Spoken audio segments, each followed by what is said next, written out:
The basic lead that I take will be maybe about 6 to 7 feet. Since I do have long legs and long strides, I can get back real easy. I can just do this. There's two types of leads. There's your basic lead that when you don't have a sign to go, the only thing you are doing is going straight back towards the bag. And it'll be basically here. You have to have a distance to where you know you can make it back to first base. You know from here that in between the time that he's charted, that you can get back to first base. So it'll be quick. It'll be something simple.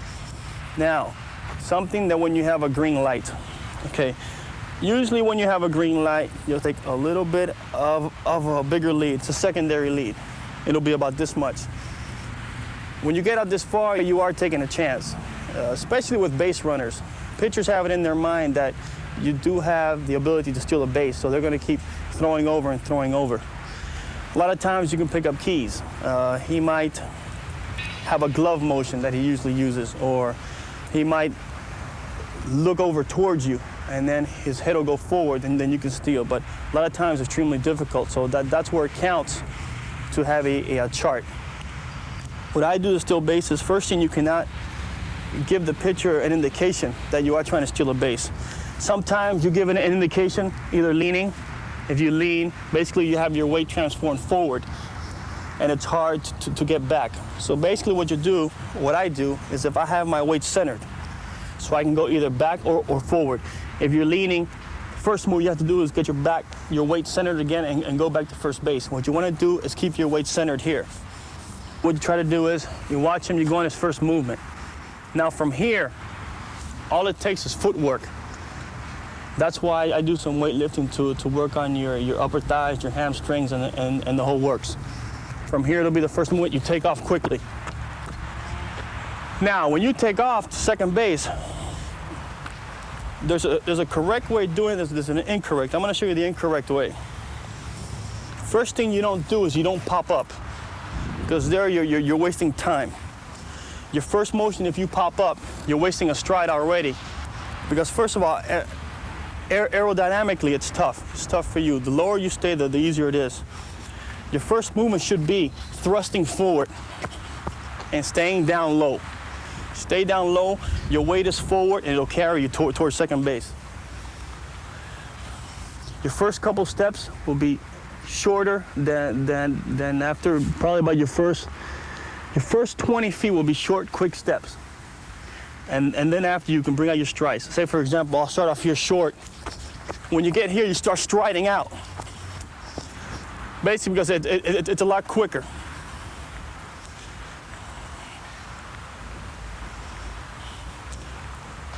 A lot of pitchers sometimes, they'll change their timing to home plate. Sometimes they'll hold the ball for a second, half a second. Sometimes they'll hold it for 2 seconds. They'll just sit there and see what you're trying to do. That's where you can't make the mistake of, you can't get anxious. You have to be relaxed. You can't make the mistake of start leaning or start moving, because he knows that's just an indication that you're going to steal a base. Stay relaxed. You just have to have your weight centered. Then you have to wait for the right time to take off. That's the aspects of going here. Does anyone want to ask any questions about first base right now? What kind of ways can he come back to the base when he's about to throw? Well, basically, it's going to depend on yourself. For me, since I'm a power hitter, I'm paid to hit home runs. A lot of the bigger guys, since they have a lot of weight, do not like going back to first base in a diving motion head first or trying to grab the base with one hand. The reason is the first baseman might step on your hand, he might step on your fingers and maybe break something. He may cut a finger, you may jam some fingers, you may jam a shoulder. So for us bigger guys, we just like the basic comeback move, which would be here. Some of the smaller guys who are the base threats like Ricky Henderson and Davis, what they do is get a big lead and they dive head first back. I mean, it's going to be your prerogative really if you want to dive head first or not. When you're running down first base and you go to round, going on to second, where should you tag? Well, you always tag the base on the inside part. The reason being, when you run down first, you arc off. The reason being is because you can push off the inside part. You've got to get some kind of momentum, some kind of rhythm to always hit with your right foot. For example, like that. because directly, that gets you going, it gets your momentum going already to second base. If you hit the middle of the bag, you might slide off, you might twist your ankle. The best spot to hit it will be around this area. That way it helps you turn the base quicker. Okay, here's what we're gonna do. I'm just gonna stand, you're gonna, okay, you're gonna steal the base now. You're gonna feel the weight centered here. Feel that you're well balanced, you can go each way. Follow me. See how quick you can either go this way, or you can go quick to the bag. Okay, now what I'm gonna do is I'm gonna act like the pitcher, okay? And I wanna see what kind of jumps you get to second base. And if I throw to first, you have to go back as quick as possible, okay? I'm gonna be a right-handed pitcher. Remember, as soon as I set, as soon as I go to home plate, you can take off. Now watch it. Watch the back foot, because if I come off, you have to go back to the base. There we go. Okay, now let's try it. You're either gonna go back to the base or go to second base. That's it. Nice and quick, okay? Go ahead and get your lead again. That's good. That's good. One more time. You're ready now. That's it. That's a good lead. Stay down low. You gotta stay down low. You can come back now. Come back now. You hear? Okay, now we're gonna go see how to round second base. Let's go. Basically, the same thing applies to first as it does to second base. What you're gonna do is, when you're coming down second base, you're gonna angle off a little bit to the right-hand side. What you're gonna try to do is set some rhythm off to hit the inside of the bag to propel yourself straight to third base. Now, the positive aspects of hitting the inside of the bag, okay? One is, you got your coordination, your strides ready. You always try to hit it with your right foot. If you go and hit it with your left foot, you're gonna get tangled up, and you might hit your legs together and you might fall down. This takes timing and coordination. What you're trying to do, set up the timing where you always hit it. You see how quick you can sharpen out the base that way? It saves time. All right, we're gonna have a couple of you guys start doing that. The base runners come out here. We're gonna try that now. Okay, Brian, you're gonna be the first one trying to run. Always keep in mind, remember, you're gonna round off, you're gonna hit the bag, hit in, and your momentum will take you to third base.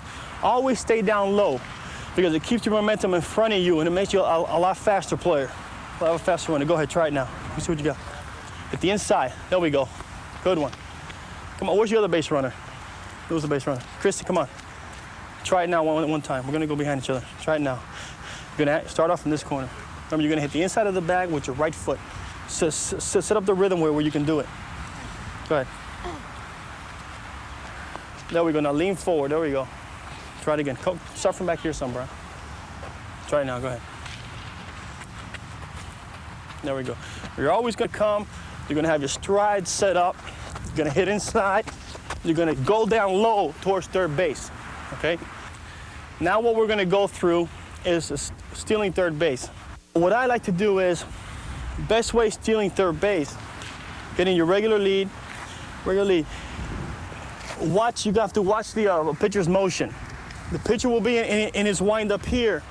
As he gets here, you're gonna start walking off. Now if he steps off, you can always get back quickly. Remember, you always have to have your weight so you can go either forward or backwards. You have to be centered right. So every time you're walking up, you have to time it so if he gets ready, you can always come back quickly. Always come back quickly. The best way of stealing a base, in my opinion, would be the pitcher is coming down set, you'll be taking a walking lead. As soon as he drops, you go. The reason is for the walking lead, because it's harder to move an object if it's standing still. It's easier for an object to move if it's already got momentum going forward. For example, the pitcher will be on the mound. I'll be taking the lead. As soon as he comes set, you'll be taking the lead. You take off. It helps you your momentum. Remember, you're always gonna go low to the base. Never pop up. This will always waste time. This will always waste time. If you have your momentum down, the footing and the weight transformation is much cleaner, and you can actually run a lot faster.